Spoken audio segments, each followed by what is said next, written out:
Bien, chicas, vamos a comenzar con el tejido de nuestra base. La base de nuestra mochila. Esta base redonda. Y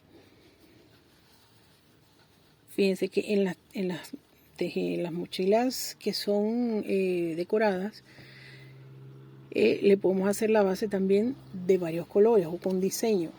Esta la vamos a hacer lisa porque la mochila es unicolor. Repito, la hice de 3 colores porque se me acabó el hilo. Para seguir con el aprendizaje continué con el rosado y luego terminé con el celeste. Pero la vamos a tejer de un solo color, de un solo tono, para luego hacerle lo que son las decoraciones con los hilos combinados que ustedes prefieran. Esta es una mochila con diseño. Esta la podríamos hacer después.